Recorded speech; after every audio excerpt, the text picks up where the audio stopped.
Hey, you, wanna buy some timelines? I've got them all. The Witcher Netflix series, historical, even a more rare Persona historical one. What? Sis? Nah, that's too much for you. I can handle it.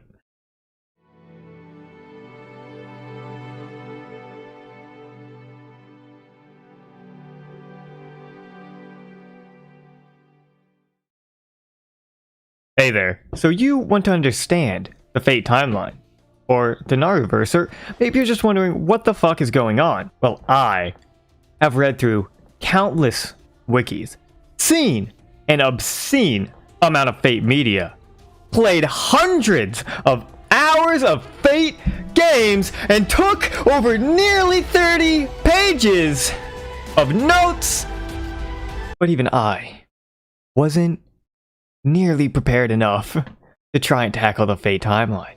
And then, for my hubris, Fate wasn't enough and I added the whole Naruverse. Yes, today, I'm going to be showing to you and explaining how the fuck this dumb-ass series fits together. Real quickly though, there will be spoilers, not like the entire plot of every single media, nor everything in general, as I am not qualified, nor do I know enough information to do that. However, some key events will be talked about. You have been warned. Now, without further ado, let's start at the beginning with Fate Stay Night. Fate Stay Night, which has been adapted more times than Shiro's got his ass kicked, initially started as a visual novel taking place in the year 2004. It follows the main character, Shiro, and his quest to get that grail, and also the girl, depending on your route. Yes, you heard right, there's multiple routes, and yes, they're all canon. The three routes being Fate, Unlimited Blade Works, and Heaven's Feel. The Fate route is Artoria, the Unlimited Blade Works is Ren, and Heaven's Feel is Sakura. But the choice isn't really just about the girl, because every aspect of the story changes drastically depending on the route. It really is vastly different timelines. Except it's not, because the direct sequel is Hollow Atraxia, and every timeline just goes into it. When I was researching, all I found was one of the creators said just don't think about it too hard. So after doing just that, I eventually relented and left it like this, where they all blend into Atraxia and it's all canon. Now, instead of going forward, we're actually going to jump back to 1994, where the events of Fate Zero happen. Fate Zero, which is a light novel, manga, and anime, follows Shiro's late adoptive father, Kiritsugu, as he fights his way through the war to win it for the Ainsburns. This is important because it gives more history and clarity to Kiritsugu, Ilias Fiel, and a whole host of other characters. One key mention is good boy Waver Velvet. He'll become important later. Next, to flesh out this timeline, I'll simply add in the three Holy Grail Wars that happened in the past before any media. We have the first Holy Grail War coming in the 1800s, the second one in the 1860s, and the third one in the 1930s. They're not the only kind of like Grail Wars, but when we're talking about Fate Grail Wars in Fuyuki, Japan, that's what these three are. The origins I won't get into, that would be another video. Now, are you ready for something quirky? Imagine if instead of Mage Hunter Kiritsugu hunting mages, he decided the war was whack and wanted to raise a family instead.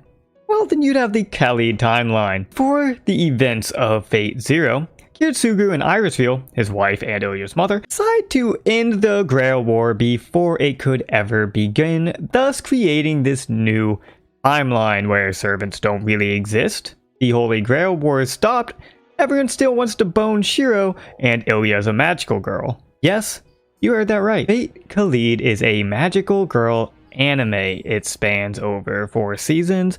There is far too much lolly fan service for anyone's good, but the show itself functions as Ilya and Miyu must use these servant tarot cards to basically become a fake servant to defeat and capture these other rogue cards that became monsters.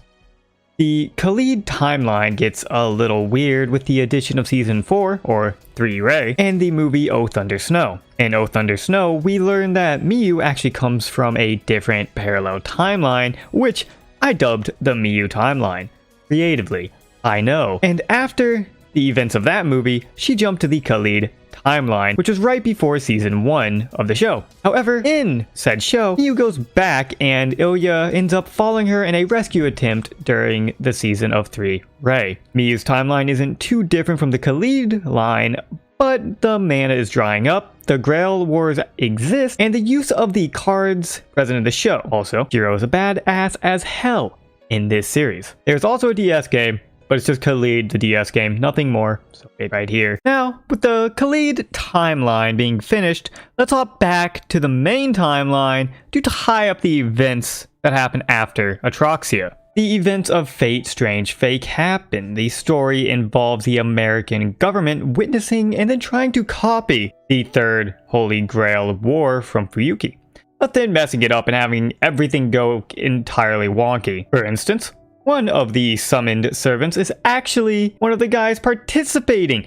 in the war, and he slowly becomes the Lancer class with the help of a watchful sky whale. Yes, a watchful sky whale. Following this, we have the 6th Grail War in 2011, which is mentioned in the light novel Fate Requiem. The events of this novel takes place in a post-apocalyptic world with rising sea levels in the year 2025 because the war was so devastating. They killed almost everyone on Earth, used up the mana, gave everyone a holy grail, everyone can now summon their own servant, and also melted the ice caps. So the main character, who can't actually summon a servant, who is cursed to be a reaper, who kills naughty servants that don't follow the servant code, and that's pretty much it. It's waiver time.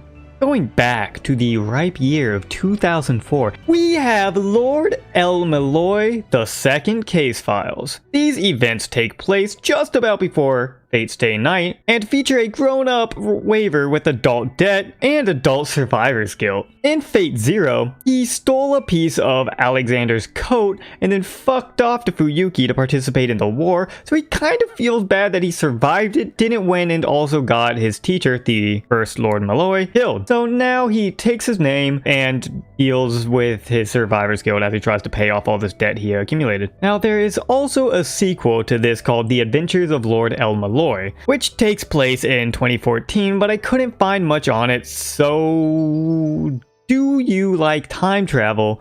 Because I fucking hate it.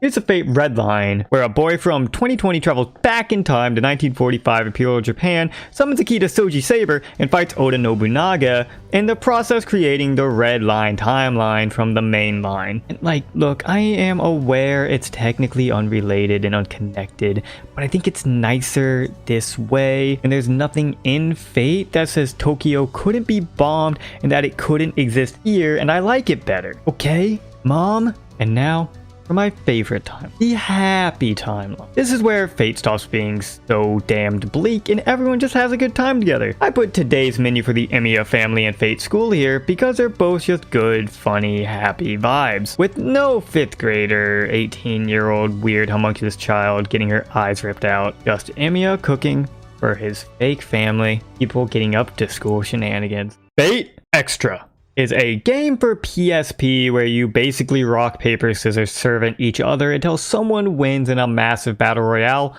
on the moon. It branches from the main timeline in 1970 when some unnamed event caused Earth's mana to dry up. This basically made the moon throw a Holy Grail war for some reason. Extra in itself wasn't bad. I enjoyed it. I enjoyed the visual novel element. I even enjoyed the gameplay. I even played it through 3 separate times. But its timeline is totally fucked. So basically in Extra, you can choose your gender, one of 3 starter Pokemon variants of servant, aka Archer, Nero, which is Artoria Saber, but she's like red and Roman, and Tamamo no Mei the caster, and 2 love interests in the forms of Rin from Stay Night and Ronnie. But let's be real, there's only one option. This really wouldn't matter, and I would just be making like one timeline with divergences and just chalk it up to game mechanics without it ruining the canon, or there'd be a true ending, one true line. But the creation of Fate Extra Last Encore takes a spanner and throws it right into the works.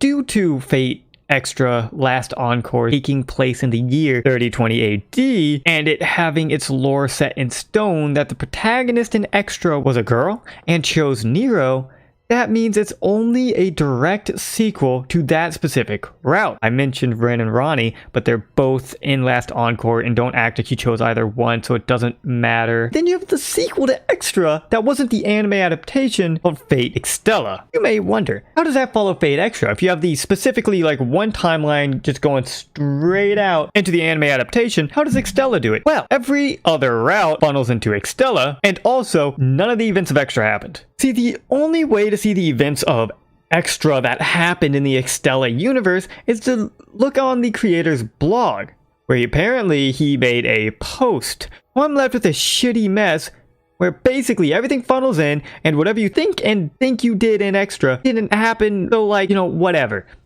So this is what happened. The protagonist was a boy. He used Tamamo and Nero, but Archer wasn't there, and Nero won. Now she's Queen of the Moon. Just fucking deal with it. Now, in Extella, there are essentially 3 routes and a true end, so those routes just go off and become Nero, Tamamo, and Altera, while the true route goes on into the direct sequel, Fate Extella Link, and it's kind of simple. Then, Link, the story was kind of bad. I didn't actually finish it. I am sorry about that, but there's a bunch of timeline shit that I don't even want to get into, so just imagine it's a straight line for my mental health, and we move on. And now, the final timeline. That's from the main Fate line. Fate Apocrypha. The Apocrypha takes place in the 2000s after a group of mages named Yggdrasilania, however the fuck you pronounce that, they stole the Grail from the Third Holy Grail War, and they just kind of like sat on it, hid it until they were ready to declare war on Mages Association. This just simply and cleanly leads to a branch timeline known as the Apocrypha timeline, full of some interesting things, such as the 15 total servants fighting in a 7v7 deathmatch with a referee. Also, Astolfo, everyone's favorite trap, is here, and Siegfried, no one's favorite savior, is also here. Fate Prototype started as the initial idea for Fate Stay Night before it was entirely changed in, like, every way. Thus, Prototype, with a male King Arthur and various other changes, creates its own distinct universe and timeline entirely isolated from any others. On this line, it's mostly straight and has on it the original Fate Prototype in 1999, a prequel named Fragments of Sky Silver in 1991, and a sort of short story sequel in Fate Labyrinth. The other timeline is Tiger Coliseum because it's not in English, and I couldn't find any coherent story or put heads and tails about it together. So, operating purely on the fact it has entirely different Grail War and plots, similar characters, it's a parallel timeline like Prototype, disconnected wholly and isolated from the main timeline, but close in proximity due to the similar characters and similar stories going on. Now, you want to see what keeps me up at night? Fate Grand Order. What has been wholly occupying every facet of my cranium day and night. I pore over wikis trying to figure out how this timeline fits together in this dumb mobile game. See, the thing is, time travel doesn't work in the story how they say it does. It doesn't make sense that way. People, they just can't see what I see. They all think I'm crazy, but let me show you. In Grand Order, the idea, or theory, is the Grail causes a distortion in the timeline, and due to that, the timeline will collapse and humanity will be incinerated. Aldea then goes back in time, removes the distortion, and the timeline, due to some outside worldly power and force, rights itself to how it was originally with no changes. Everyone in that singularity then forgets their memories of the time while they were in that distortion, and it was like this distortion, singularity, whatever you want to call it, never happened, and like no servants were summoned either to the distortion or to fight the distortion. However, that just doesn't make sense. See, for that to happen, the people working at Chaldea would also have to lose their memories as well. Why? Because due to them interfering and going back in time, they're changing their place from not having affected the timeline, not going back, to being people who went back in time. Thus, they are now different from the people that didn't go back in time. That would have to make 2 different timelines, one where they went back and one where they hadn't gone back. The only way it wouldn't affect their current place in the timeline is one of 2 ways. Either their current place in the timeline is as far forward as possible. There's no future time already happened. That would mean any actions are meant to happen in the timeline. They're meant to go back in time and fix it with no issues there, and the timeline is still moving forward, being unchanged, because it's all meant to happen and the timeline's still going. It hasn't already happened. However, this is not the case because the main villain is actually about a year or two into the future in the game's story. And the mere ability for the main villain to either exist in the future or to be from the present and went to the future means there is a future, and thus this is not the furthest point on the timeline. Which would mean that Chaldea currently under the same rules as the singularities. They're a point in time that can't be changed because it would try to revert itself back to how it was originally. So by someone else interfering in the timeline, going back and making the distortion, and them going back and changing it, it would be affecting them in the same way it's affecting singularity. Thus, they should not be able to keep their memories if this is the case. The other way this would work is if for some reason Chaldea is immune to it. And like, I just don't like that. That's a cop-out. It's just a cop-out to say everything works like this. It's all neat, except Chaldea is different because they're unique for having the Grail or whatever the reason. Honestly, this is probably like canonically how it's supposed to work, that Chaldea is immune because they have the Grail system thing that lets them view and then time travel to begin with. But that's just fucking lame. I'm just gonna ignore that and act like that's not the case. So, if time travel doesn't function how they say it does, and how does it? Well, this question has literally occupied my brain for multiple days trying to figure out how it would work and a diagram to explain it. And so, we begin with Chaldea, where they are currently. Then the villains, which reside in the future, go back in time to a specific event and a specific year. In this case, Fuyuki 2004 during a Holy Grail War. That date should start sounding really fucking familiar. Now these villains, they cause a disturbance and a singularity which branches it off to a new timeline. Now we have the original timeline, which is how things are supposed to be, and now you have the singularity timeline. The Chaldeans then go back in time to Fuyuki in this new disturbed timeline to fix it. When the Chaldeans go back and fix the singularity timeline, you now have this new timeline which all the events happened in and go forward, and you have the old timeline which is unchanged. And that fixes the issue where no one remembers, and then where the singularity basically fixes itself like it never fucking happened, but the events still happen, as we know that the Chaldeans remember, right? Then they go back to where they were currently. They go back to Chaldea, which is residing in the future, and that creates a new timeline. And I call this new timeline just current Chaldea, and you can number, this is a recursive function basically. They go back in time, fix it, and make 3 new timelines like every single time. So you can call this new one Chaldea currently 1. I guess 2, because you have the original timeline. And then each time it goes through, you make a new Chaldea currently 2 and 3 and 4 and so on and so forth. So this basically means when the villain goes back in time, he creates a branched path. You have the original, and now you have a singularity timeline. And then when the Chaldeans go back to the singularity, they branch it again. Because now they have the original timeline, which has been unchanged. Then you have the changed timeline, and then you have the Chaldeans changing the changed timeline. And explain why Chaldea currently is a new timeline, and they can't go back to the old Chaldea, because they're now separate. And so, when they're in the old time, they go back to the future to the Chaldea. They're now a Chaldea that went back in time and jumped to the future. So it'd be different. And that's why it's a new position. Because these are all the people in Chaldea that experience a jump back in time, so that's a change. So that's why it's a new timeline, a new changed Chaldea timeline. Hopefully, this makes any sense at all. The diagram probably does a much better job of explaining than I do, because even trying to put it into words, I'm losing myself in the sauce here. But from this first loop that I explained, you can see the recursive time travel. Every time the villain jumps back, Chaldea follows, making the loop, and then this continues through all of the singularities in the game until they get to the final time temple singularity and they go to the future and they kind of cut it off at the root. So now that we have the full Fate Grand Order timeline, let's add in the 1.5 singularities and the media. I did not do the Lost Belt because the Lost Belt has not been finished.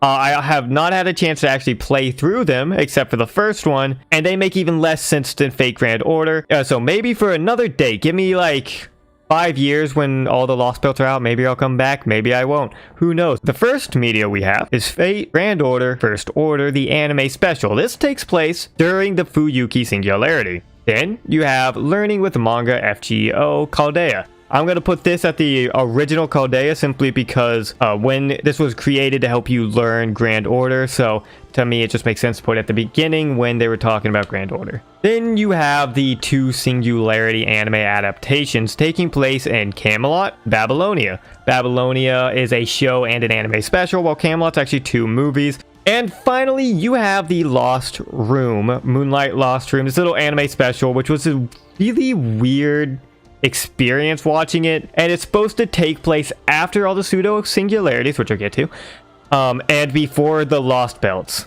Now, talking about the pseudo singularities, hopefully quicker and more simple. These singularities were created when at the end at the Temple of Time, when they went to kill the final boss, villain, whatever, 4 demon gods escaped and went to go wreak havoc across the timeline. Basically, each time you see it comes out and goes into Shinjuku, Agartha, Shimosa, Salem, and Seraph. That's basically all there is there. Just some demon gods escaped and they went to go back in time and change it. So it's the same thing as the original singularities. It's just a new villain, and all the 4 villains came from one place and one timeline. Pretty much it. Oh, and there was also like a crossover with Fate School and Fate Grand Order, so that's here. And I showed on my main timeline after this point. When you see it again, it's not the most important. Wasn't that just so much mind-melting good fun? Well, we're on the home stretch, and it's all smooth sailing from here. So the first entry into the Natsu-verse is with Maho Tsukai no Yoru. This one's simply its own closed timeline taking place in the 1980s. This was one of Nasu's earliest works and kind of spawned the whole Nasu universe idea. It's not connected timeline-wise to any others, but it's adjacent for featuring the same sort of things that are present in all of Nasu's works. I would like to mention that I have not played any of these next ones I'm going to talk about. I've spent a huge amount of time in Fate, but I have not played Tsukihime or any of these. So I'm flying pretty blind, but I'm going to do my best operating off of what the wiki said. But I'm going to be honest, the Tsukihime wiki and adjacent ones, much less dense in information than the Fate ones. I'm operating on like scraps when it comes to these. So please leave a comment if I fucked it up somewhere. So next up, we have Kara no Kyokai. Much like Maho, this one is isolated but extremely close to Tsukihime. It's similar to how Fate prototype is parallel to Fate Stay Night. The events in Kara here are eerily similar, but like different. So for that reason, it's super close in adjacency to Tsukihime. It takes place 15 years from 1995 to 2010. And the final timeline, Tsukihime! So we started here in 2004, a really fucking popular date, with the events of Tsukihime, which is a visual novel about vampires and shit. So from what I did gather, it's about like these vampires, which humans become vampires, but they turn into ghouls and shit. But then you also have like the psychotic vampires, which are spawned from Earth itself to fuck with humans, because humans like cause problems by killing the Earth with pollution and shit. When those vampires spawned by Earth, they drink blood, but only because they have like a psychological urge to, and they don't actually need it. And then they can like psychotically break, but then the vampires, they do need it. So it's this weird sort of hierarchy vampire thing. Having not played it, like just diving into it was the most confusing shit. Point is, you have Tsukihime, visual novel, vampires, and it leads straight into the sequel, Kagetsu Toya and Melty Blood. Kagetsu Toya takes place all in a dream, so time doesn't pass too much, and it's also like directly after Tsukihime. But Melty Blood is a fighter spinoff that the wiki says takes place after a non-existent route. So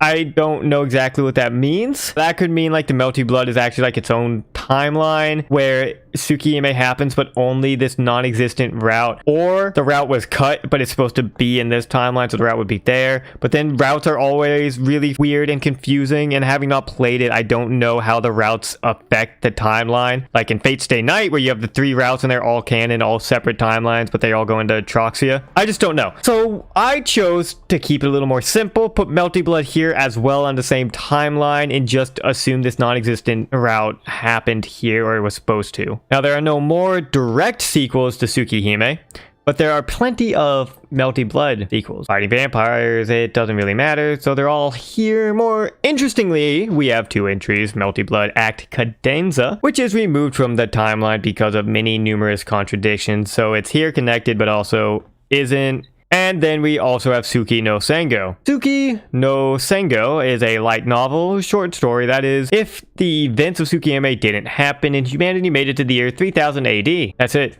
The timeline's done. Now, that was the Fate timeline and Tsukihime and some other works. I hope you've picked something up from my madness I might have put in here on something that really shouldn't deserve this much work, I say, while loving it and enjoying my time in this anyway. All my links, notes, timelines, everything will be down below in the description. It'll be all in Google Docs. And if you want to see more content like this, feel free to subscribe, or just search my name every day, and hopefully you'll get lucky eventually to find a video. Or even better, just refresh my YouTube homepage every 5 minutes on the dot to be sure that you see it immediately. My usual videos are basically like this, but I am trying to improve and do new things every day. If I can, every day I wake up and improve myself a little bit better, may that be in videos, health, whatever. That's what I hope to do. And if you enjoy it, please feel free to like, share, comment, whatever you want to do. See you in the next one.